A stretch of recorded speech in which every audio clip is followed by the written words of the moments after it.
ঢাকা উপজেলা গণমানুষের নেতা ঢাকা সংসদ সদস্য ডাক্তার জনাব মোহাম্মদ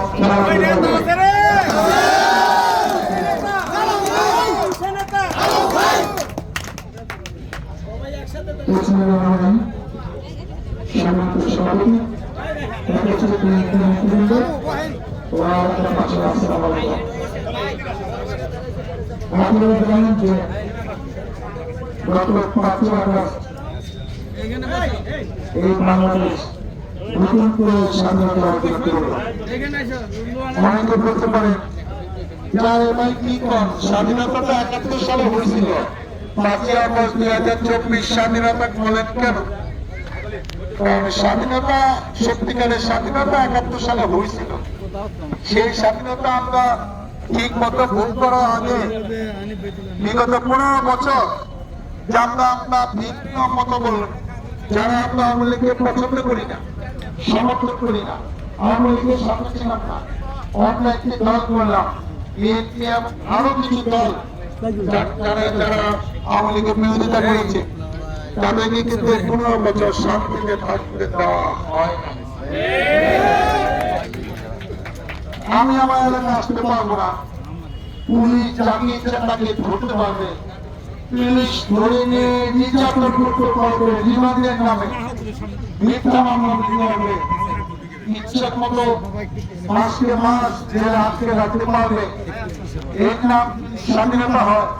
আমি নিশ্চিত এই স্বাধীনতার জন্য লক্ষ লক্ষ লোকের জীবন যায়। আজকে যারা বীর মুক্তিযোদ্ধা, যারা বেঁচে আছে, তারা অনেকে উপলব্ধি করছে, এর জন্য তো আমরা দেশ স্বাধীন করি না। এটা কোন দেশ? যে দেশে আমি রাত্রে বাসায় থাকতে পারবো না, চাকরি করতে পারবো না, আমি যেহেতু আওয়ামী লীগ করি না, আমি ব্যবসাও করতে পারবো না। এটা কি? এটা কোনো গণতন্ত্র হলো? মুক্তিযোদ্ধার চেতনার নামে এই 15 বছর যা হইল, হ্যাঁ মুক্তিযোদ্ধাদের আমরা সম্মান করছি, অনেক সুযোগ সুবিধা দিচ্ছি, কিন্তু তাদেরকে ব্যবহার করে একটা দেশের উল্লেখযোগ্য মানুষকে যে নির্যাতন করা হয়েছে অবর্ণনীয়। এই বাংলাদেশের ইতিহাসে এরকম ঘটনা আমরা জানি না। আপনার আয়নাঘরের কাহিনী শুনেছেন, একটা মানুষকে পুলিশ কিংবা আর্মি গ্রেপ্তার করলো, তার বাপ মা জানে না যে তার সন্তান কিংবা তার স্বামী, তার বাবা কোথায় আছে। একদিন দুদিন না, 8 বছর, 9 বছর, 10 বছর একটা রুমের ভিতর আটকা। সরকার বলে যে আমরা ধরি না, ইচ্ছা মতো ধরে আমাদের বিএনপি নেতা ইলিয়াস আলী কিন্তু মেরে ফেলছে। একজন পুলিশ কর্মকর্তা বললেন তাকে কিন্তু এই পলিথিনে পাসপোর্টে তাকে হত্যা করে সাগরে ভাসিয়ে দিল। আমি বিএনপি করি, এই অপরাধ আমাকে গুলি করবে, এই অপরাধ মেরে ফেলবে, এর নাম গণতন্ত্র? দেখেন, আজকে আমি প্রথমে ধন্যবাদ জানাই, কৃতজ্ঞতা প্রকাশ করছি এই তরুণ সমাজ, বিশেষ করে যারা ছাত্র, যারা জীবন বাজি রেখে যে আন্দোলনটা করলো। আমরা 15 বছর আন্দোলন করে শেখ হাসিনাকে আমরা নামাইতে পারি নাই। হাজার হাজার লক্ষ লোক, অনেক পার্টি মিলে, অনেক লক্ষ মানুষ, জনতা মিলে আমরা পারি নাই। কিন্তু এই ছাত্র সমাজ অমৃত ভয়, আপনারা দেখছেন যে আবু সাইদ বলতেছে আমাকে গুলি করো, এবং সেই পুলিশ গুলি করে দিল। আমার বিশ্বাস হয় না এই পুলিশের জন্ম বাংলার মাটির পুলিশকে আমি বিশ্বাস করি। পুলিশ অন্য কোনো দেশের পুলিশ, বাংলাদেশের পুলিশ এটা বুঝতে পারে।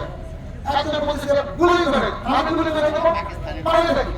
তার নামে মামলা নাই, সে সাদা ছেলে না, সে আসলে আন্দোলন করতে, তার দামির কথা বলতে, অধিকারের কথা বলতে, নেতৃত্ব থাকে, সেগুলো তাকে বলে দেওয়া হবে। হাজার হাজার ছেলে মেয়ে মারা গেল, তারপরেও কিন্তু তারা পিছ পা হয় না। যার তত্ত্বাবধানের নেতৃত্বে এইসব অপকর্ম হয়েছে, এই সমস্ত অপকর্মের হোতা শেখ হাসিনা শেষ পর্যন্ত দেশে থাকতে পারবে না। কোথায় গম্ভীরতা, কোথায় অহংকার? আমরা কিন্তু যখন পারি নাই, জেলে বসে, বাসায় বসে, পালে থেকে নামাজ পড়ছি। আমার মতো হাজার হাজার লক্ষ জনতা, আল্লাহ এই জালিম সরকারের বিচার তুমি নিজে হাতে করবা, আল্লাহ বিচার কিন্তু আল্লাহ করছে আপনাকে। এই বিচার হয় না, যা অন্তরে দাবলে কথায় কথায় এমন কিছু বলতো এর যে ক্ষমতাবান লোক মনে হয় পৃথিবীতে কোনো দেশে নাই। আজকে তাকে পায়ে চেয়ে চলছে। আমরা টেলিভিশনে পর্দায় দেখছি যে হেলিকপ্টার থেকে গাড়িতে নামে দৌড়ে নামতেছে, মনে হয় ছাত্ররা তাকে ধরতে এখানে আসবে। আল্লাহ বিচার আমরা জানি, সেটা আমরা ব্যবসা, এটা দরকার ছিল। আমাদের যে যেরকম করবে তার জন্য সেরকম পুরস্কার অপেক্ষা করছে। এটা আমরা যারা রাজনীতি করি তাদের জন্য এটা একটা শিক্ষা। আজকে এতদিন সমস্যাটা কি হয়েছে? চেয়ারম্যানের নির্বাচন হয়েছে, সেটা তো সুষ্ঠু করা হয় নাই। মেম্বারের নির্বাচন, উপজেলা, পৌরসভা, এমপি কোনো সুষ্ঠু নির্বাচন হয়। আমরা 5 বছর পর একটি নির্বাচন হয়, সেটা যে নির্বাচনে হবে সেখানে জনগণের একটা টার্গেট থাকে, যে ভালো কাজ করে না, যার নামে বদনাম হচ্ছে, যে চাঁদাবাজি করছে, যে মানুষের সেবা ঠিক করতে পারে নাই, তাকে মানুষ মনে করে যে সামনেবার তাকে ভোট দেবো। কিন্তু আপনাদের ভোট তো লাগে না, ইচ্ছা মতো সিট দিয়ে আপনারা বলছেন আমি এমপি, আমি চেয়ারম্যান, আমি সব। এখন যার ভোট লাগে না তারা তো ক্ষমতা বিশ্বাস থাকবে। এখন আসলে আপনি জনগণ ভোট দিচ্ছে, চেয়ারম্যানই করেন না, আপনি জনগণ ভোট দিচ্ছে, মেম্বারই করেন না, আপনি তো বুঝতে পারেন না, এটা বলেন কেন? এত মিথ্যা বলে বলেন গাড়ি গুলি আসলে বসে নেওয়া, আমি কোথায় বলেন কেন? এটা মনে রাখে যে এই 3 দিন না আরো দিন আছে। আজকে আমি এখানে আসি, এটা কোনো নির্বাচনী জনসভা। আমরা আসি, আমাদের দল থেকে দায়িত্ব দিয়েছে, যে একদিন আগ পর্যন্ত কিন্তু অনেক এলাকায় অনেক বিশৃঙ্খলা ছিল। কি মিছিল ছিল, অনেকের বাড়িতে হামলা হয়েছে, কয়েকদিন ধরে ডাকাত ডাকাত করে একটা গুজব ছড়াইছে। ডাকাতে কোথায় হয়েছে সেই প্রমাণ নাই, কিন্তু মানুষ ভয় আছে, আতঙ্কে আছে। অনেকে গ্রামকে গ্রাম পাহারা দিচ্ছে, ডাকাতে হতে দিবে না। আজকে স্বাধীন দেশে আমরা বাস করি, যারা অত্যাচার জুলুম করেছে তারা কোথায়? কেন অপকর্ম করবে, কারা রাজনীতি করবে, কারা তো ভরসা? জনগণ কিন্তু অনেক সচেতন এবং আন্দোলন কিন্তু তাদের হয় না। কারণ মানুষ কিন্তু দেখাইছে আইন নিজের হাতে, যারা মারামারি করছে অনেকে কিন্তু পিঠে লাশ ঝুলে আছে। এইটা কিন্তু ব্রিটিশ আমলে শুনছিলাম, বাংলাদেশে অতীতে দেখি না, এইবার নতুন করে দেখলাম। আমাদের ভুলে দেন না, ডাকাতি করে ধরা পাইলে ধরবেন না, পুলিশে দিবে, জীবনটাই থাকবে না।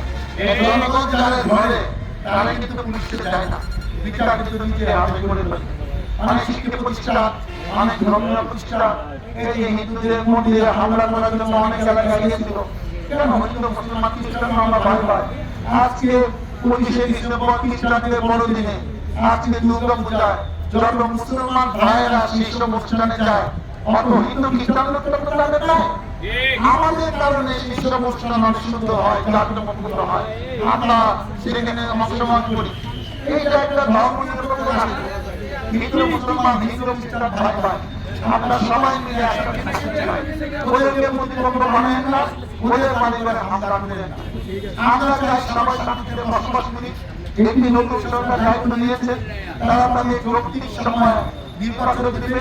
সেই নির্বাচনে আপনার যাকে যোগ্য মনে হয়, যে প্রার্থীকে যোগ্য মনে হয়, আপনার ভোটটাকে দিয়ে কিন্তু এখন বিশৃঙ্খলা করেন না, ব্যক্তিগতভাবে কারো প্রতিষ্ঠানে হামলা দিয়ে না। আমার কাছে অনেক রাজনীতির মানুষ বিচার দিচ্ছে যে ভাই পূজা আপনার সামনে আসবে, আমরা চাই আপনার আসুন, কিন্তু চাই বলে আমার গ্রামে ধরবেন মানে বিচার নাকি উত্তর গ্রামে ছেলে পুত্ররা বলে আমাদের এটা দিবেন, আমার ব্যবসা করুন, এইটা করুন। এখন এইটা ব্যবসার সময় না, এখন দেশে মনে কিন্তু সরকার আসবে, সেটা তারা কিন্তু ব্যবসা করতে চান, সেটা হিসাব করে বলে এখন ব্যবসা হিসাব করলে হবে।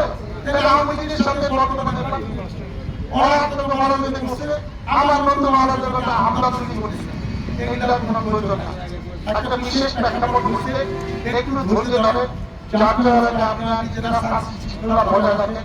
আমি বিশ্বাস করি যে পুলিশরা, যে পুলিশ কর্মকর্তারা আমাদের ধৈর্য নিয়ে নির্যাতন করছে, এখনো আমার নামে 50টা মামলা, আমি 3টা জেলে কাটছি, আরো যাইতে হবে বলে ভাবছিলাম, কিন্তু আল্লাহ আমার বিচার করলো যে এই যে হাজার হাজার লক্ষ লক্ষ মানুষের দোয়া, এই যে রক্তের মূল্য, আল্লাহ কিন্তু নিজে হাতে বিচারটা করে দিল।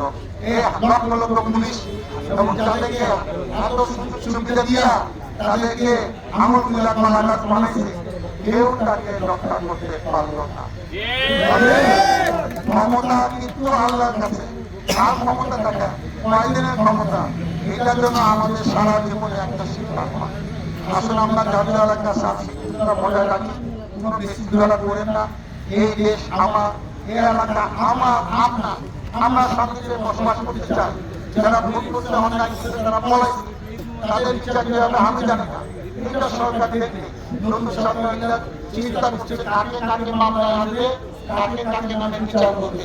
কিন্তু আমরা নিজের হাতে বিচার তুলে নেওয়ার দরকার নাই। আমরা হজ করেছি, নামাজ পড়ি, আল্লাহর বিধান আমি জানি। আপনি একজনের জীবন নিতে পারেন না, যারা জীবন নিয়েছে পরকালে কি হবে সেটা বাদই দিলাম। এই কালে তাদের বিচার হবে, আমি আপনাকে দায়িত্ব নিয়ে বলতে পারি। কেউ বাঁধতে পারবে না। 2-4 জন মন্ত্রী এমনি পালিয়ে গেছে, বাকি সব নেতা কিন্তু বাংলাদেশে আছে, সব পুলিশ কর্মকর্তা কিন্তু বাংলাদেশে আছে, কেউ যাইতে পারে না। সারা থানা পুলিশ, 80টা থানা পুলিশ কিন্তু আটক আছে। কিন্তু এই জাতিকে দেখেন, আপনি আবার একটা নতুন পুলিশ বাহিনী না বানাইলে আজকে কোনো নিয়ন্ত্রণে রাখতে পারবেন না। আজকে এই যে ছাত্ররা রাস্তায় কিন্তু ট্রাফিকে কাজ করছে, তাদের পানি দেন, তাদের সহযোগিতা করে, তারা যে আমার আসার সময় কিন্তু গাড়ি যে করতেছে মামা ঠিক আছে, গাড়ি কাগজ ভালো সবাইকে নিয়ে আমার মনে চলে। দেশটাকে একটা শান্তির দেশ আমরা মানি। সামনে নির্বাচন হবে, যাকে ভোট দেওয়া যায় কোনো সমস্যা নাই। আমরা চাই সবাইকে নিয়ে একটা জনকল্যাণ সরকার জন্য গঠিত করতে পারে, যেটা সত্যিকারের জনগণের বলে নাম হবে। আমি আপনাদের কাছে দোয়া চাই, আমি আপনাদের সামনে আমি পাশে আসি। আমাদের শাসক ভাই আছেন, আমাদের এলাকা সভাপতি, আমরা মনে করি আমরা নিজেরা যথেষ্ট। একদিন ছিল সবাই একদম দূরে ভাবে হয়েছে। আজ আমি যখন ছিলাম মসজিদ কমিটি হবে এলাকার ব্যাপার, স্কুল কমিটি হবে এলাকার ব্যাপার। আমি এসে বলবো যে লেখাপড়া জানা না, বলে স্কুলের সভাপতি, কলেজের সভাপতি, যে নামাজ পড়ে না সেটা কিন্তু মসজিদের সভাপতি, মাদ্রাসা এইটা করে প্রতিষ্ঠানের মধ্যে চলতে দেয়। এখানে ছেলেমেয়েরা পড়াশোনা করে, এগুলো হাত দিয়ে না। এইসব প্রতিষ্ঠানের টাকা পয়সা যা খেতে এখন দিকে কাউকে যে যোগ্য না অযোগ্য লোকে এইসব টাকা দেওয়া হবে। আপনাদেরকে সামনে নিয়ে আমরা ভালো ভালো কাজ করতে চাই। আপনারা আমাদের পাশে থাকবেন, আপনাদের সহযোগিতা নিয়ে আমরা এইসব করব। আমি সবাই কাছে দোয়া চাই যেন আপনাদের দোয়া নিয়ে, ভালোবাসা নিয়ে, আপনাদের মেহনত নিয়ে, আপনাদের পাশে থেকে যেন আপনাদের কল্যাণ করতে পারি। মহান আল্লাহ তাআলা আমাদের সেই 96 সালে আমাদের ভোট দিয়েছিলেন, 100 সালে আমাদের বানিয়েছিলেন, তারপর 15 বছর আমরা গ্রহণ করছিলেন। অতএব আমরা কিন্তু কোনো কিছু ভুলি নাই। যারা যেরকম করেছে তার বিচার সেরকম হবে। আপনারা খালি চোখটা খোলা লাগে, দেখবেন আল্লাহ এক বিচার করছে, বাকি বিচার আয় করবে জনগণ, কারণ কোনো মাপ কিন্তু হবে না। আমরা সবাইকে নিয়ে নিয়মের মধ্যে এইসবের নীতি ব্যবস্থা করবো। আল্লাহ আমাদের সহায় হয়। আল্লাহ হাফেজ। বাংলাদেশ জিন্দাবাদ।